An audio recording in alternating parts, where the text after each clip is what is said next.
cartes qu'il a en main, et il les joue d'ailleurs fort bien.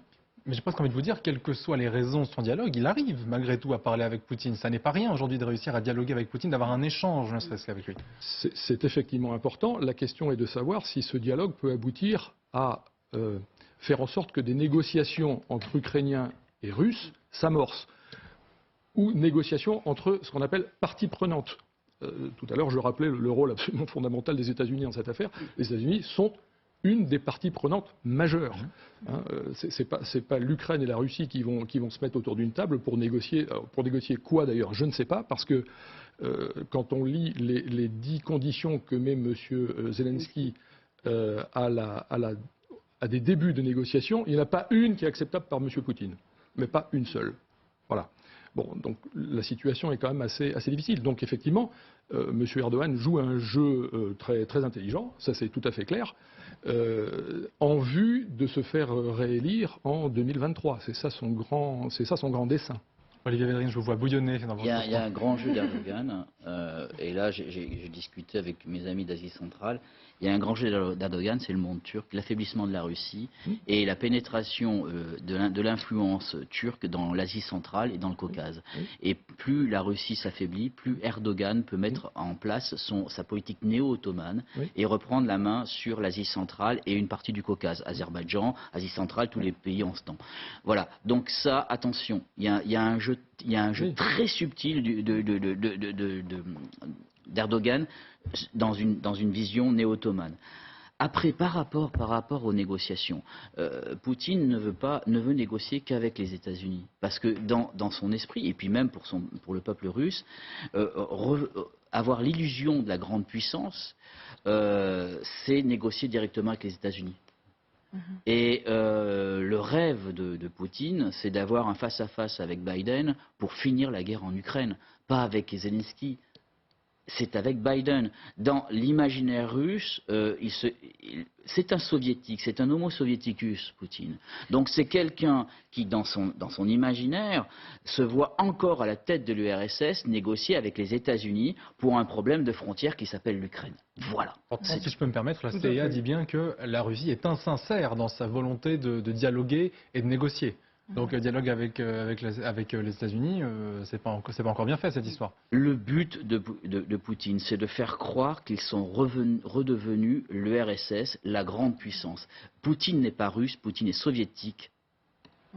Christian Magrellis, vous voyez aussi les choses comme ça, mais est-ce qu'on ne dit pas aussi qu'il a envie de gagner du temps de toute façon? Il a plutôt intérêt à laisser passer les années écoulées. On sait qu'il veut rester au pouvoir encore de nombreuses années à la tête de la Russie. Est-ce que finalement, je ne dis pas, de toute façon, je ne vais pas négocier, je vais laisser les choses se faire ou se tasser? Oui, actuellement, il est dans cette position-là. Il a le temps. Oui, c'est ça, il a le temps. Les Ukrainiens n'ont plus de temps parce qu'ils sont ravagés. C'est le ravage, ça rappelle le ravage du Palatinat que nous avons connu et que nous avons commis, nous, Français. Et lui, il a des centaines de milliers de soldats à mobiliser et à mettre sur le terrain. Donc il a le temps. Mais d'un autre côté, son rêve, c'est de mener des négociations géopolitiques avec les États-Unis. Que ce soit Biden, que ce soit Trump, que ce soit le successeur, peu importe. Mais avec les États-Unis pour restaurer son rôle de deuxième. Il est ulcéré de voir que la Chine est devenue la deuxième puissance mondiale. Il est ulcéré. Parce qu'il a gardé ce sentiment panslave qui était celui de l'Union soviétique à l'époque, à la belle époque, à l'époque de Brejnev.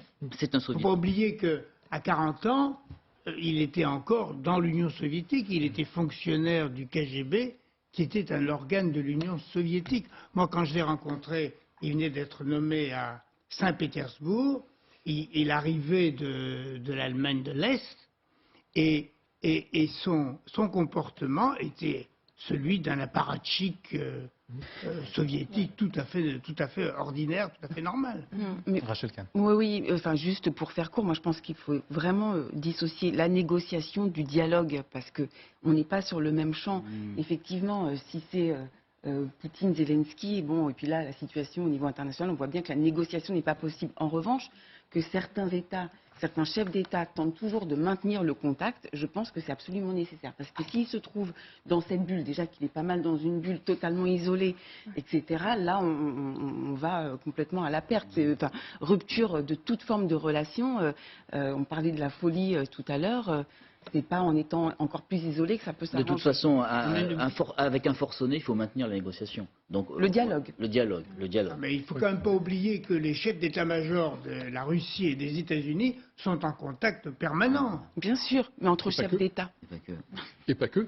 Les diplomates russes rencontrent leurs homologues tous les jours dans différentes instances, que ce soit à l'ONU, au sein de l'AIEA, pour les affaires d'exportation de céréales pour l'Ukraine.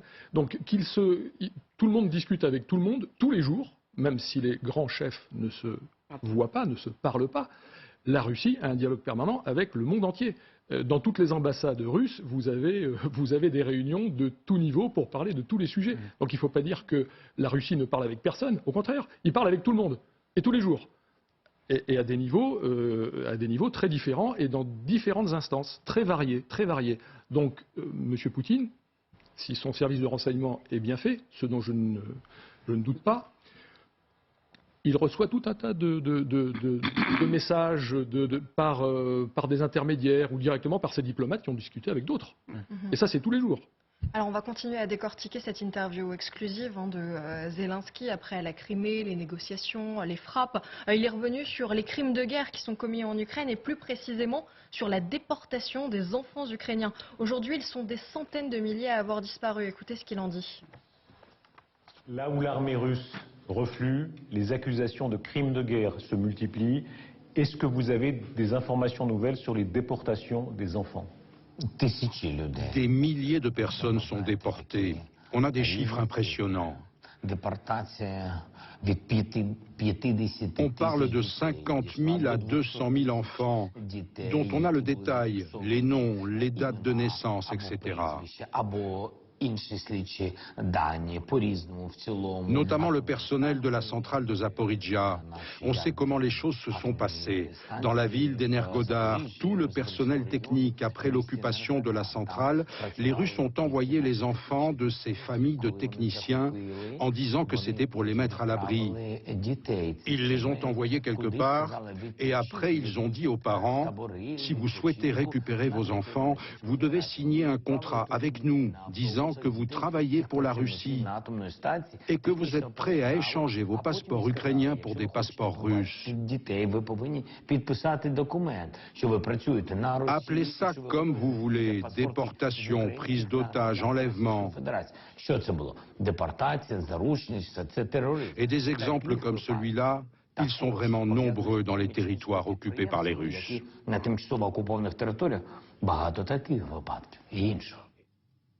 Et nous sommes en direct avec Clara Gérard Rodriguez, avocate en droit pénal international au barreau de Paris, ancienne juriste à la Cour pénale internationale. Déjà, merci à vous d'être en direct parce que vous êtes actuellement à Kiev qui est sous alerte. Donc, je sais que les conditions de direct sont compliquées. Merci à vous. On va essayer de faire vite pour vous libérer au plus rapidement. Juste sur cette question des enfants déportés, comment est-ce qu'on avance sur cette question? Parce qu'on constate beaucoup, mais est-ce qu'on agit concrètement? Oui, absolument. Alors, donc, pour tout vous dire, donc, je suis effectivement à Kiev avec une organisation qui s'appelle Global Rights Compliance, qui justement est une organisation d'avocats et d'enquêteurs internationaux qui intervient au soutien du bureau du procureur d'Ukraine dans les enquêtes sur les crimes internationaux qui ont été commis et qui sont commis depuis le début de l'invasion russe, ce qui concerne notamment les allégations de crimes commis contre des enfants, donc que ce soit des déportations, comme cela vient d'être dit, ou également des accusations de traitements inhumains et dégradants, voire de torture, qui auraient été commis par l'armée russe contre des enfants ukrainiens. Donc le procureur général d'Ukraine et l'ensemble des bureaux d'enquête et de poursuite ukrainiens sont sur le terrain, enquêtent, mènent des enquêtes qui sont très poussées, mais qui évidemment prennent très longtemps, notamment au regard des conditions de sécurité qui perdurent dans le pays. Donc les enquêtes sont menées pour tenter d'établir vraiment la vérité de ce qui s'est passé, ce qui peut continuer à se passer aujourd'hui en Ukraine, de pouvoir ensuite identifier les personnes qui seraient responsables, non seulement ce qu'on peut appeler les premiers rangs d'accusés ou de suspects, mais également éventuellement remonter les chaînes de commandement vers le commandement militaire, voire le commandement civil et politique de la Fédération de Russie. Clara Gérard-Rodriguez, est-ce que quand on entend les propos du Kremlin, en tout cas, qui dit que c'était pour protéger ses enfants, quand bien même ce serait vrai, est-ce qu'ils ont le droit de les emmener en Russie? Quelle devrait être la démarche, normalement?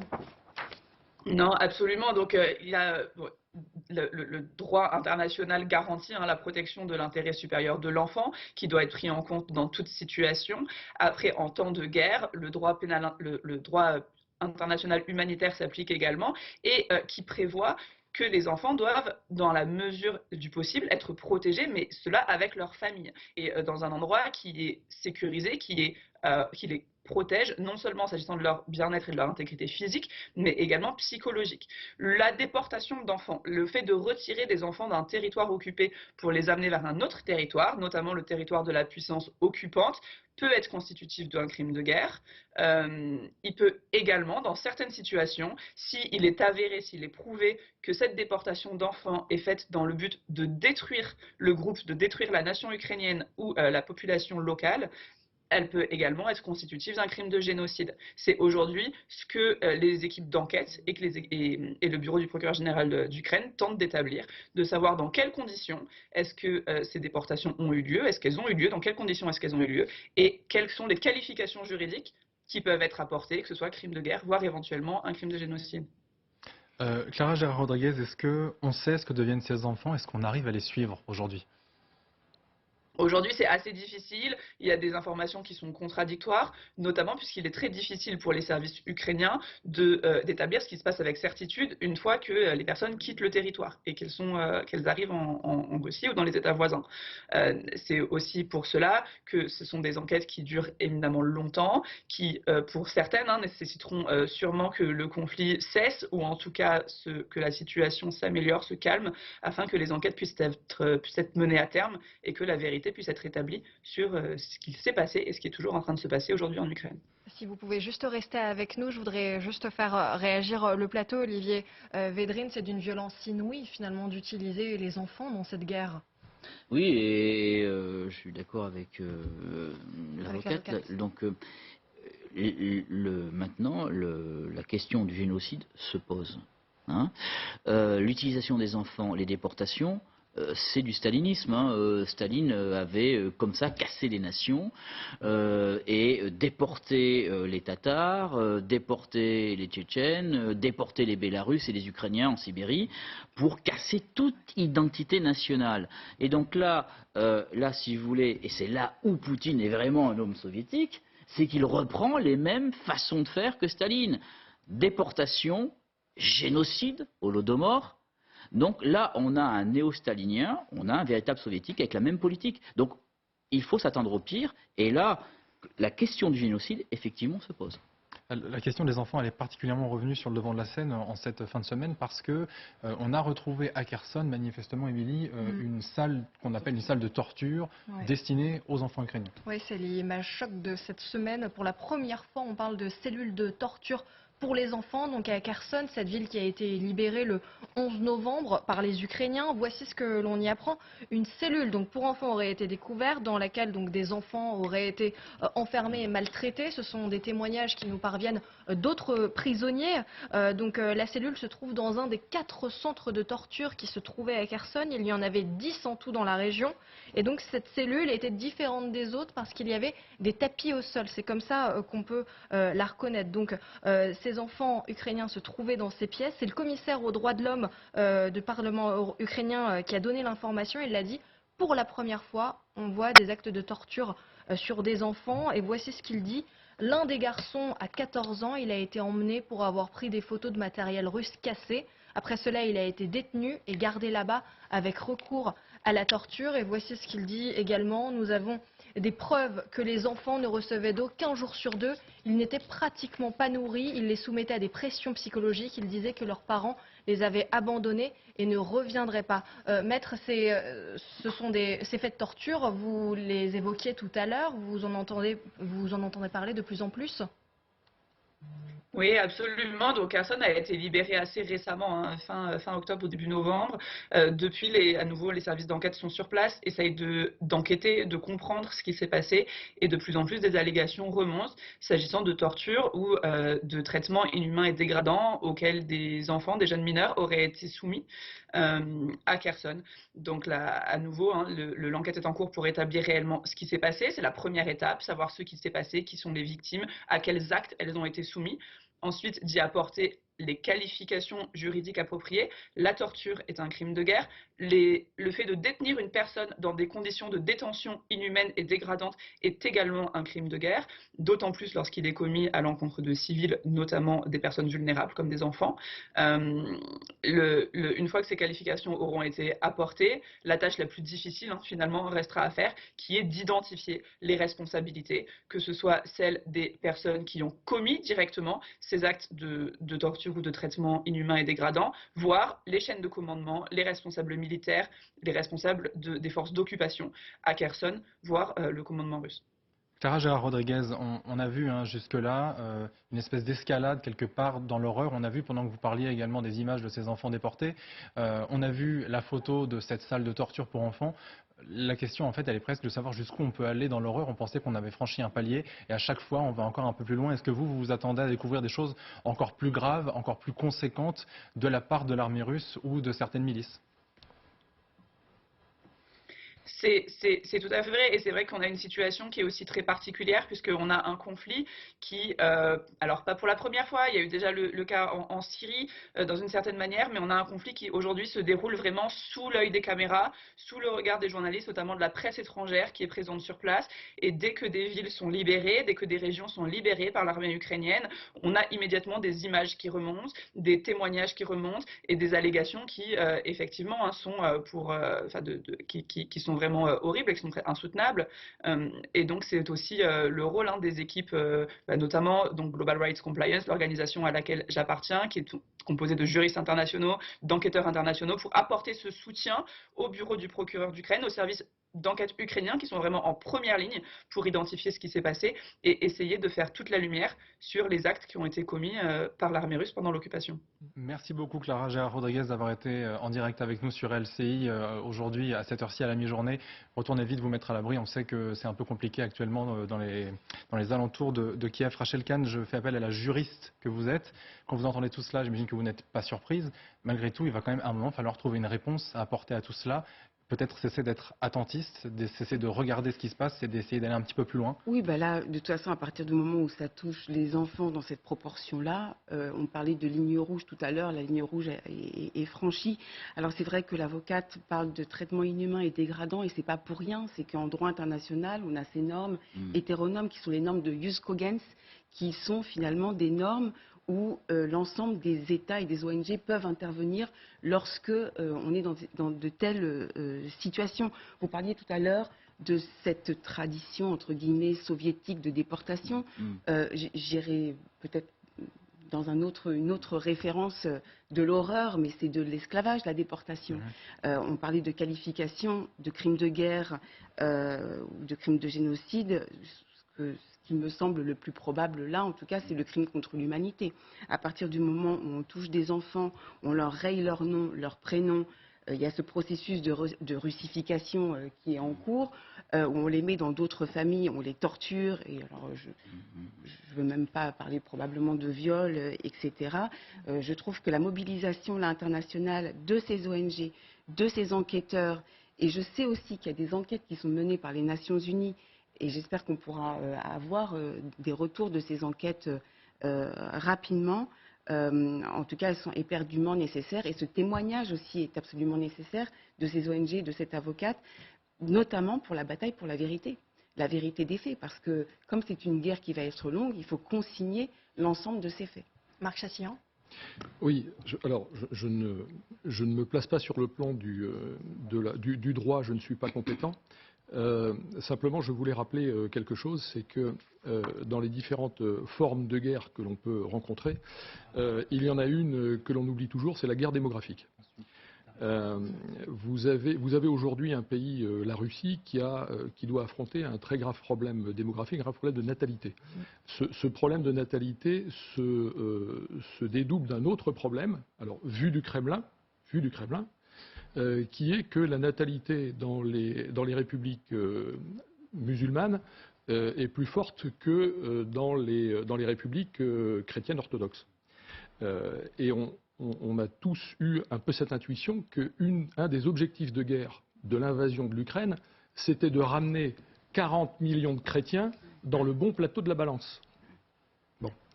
Donc, ces actions absolument abjectes et abominables d'enlèvement d'enfants relèvent de ce processus de guerre démographique. Je récupère des enfants, j'en fais de bons petits Russes et je vais les élever à la russe.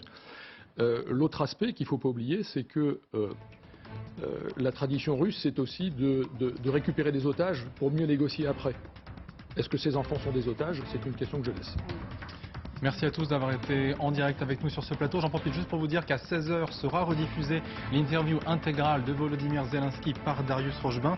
Et puis justement, un dernier mot pour adresser nos félicitations à notre collègue Darius qui a reçu de la part de l'Association de la presse étrangère en France le Grand Prix télévision de la prestation télévisuelle de l'année dans le domaine de l'international, bien sûr, pour, je cite, le haut niveau de ses émissions et entretiens, notamment dans le traitement approfondi de la guerre en Ukraine. Donc bravo à lui.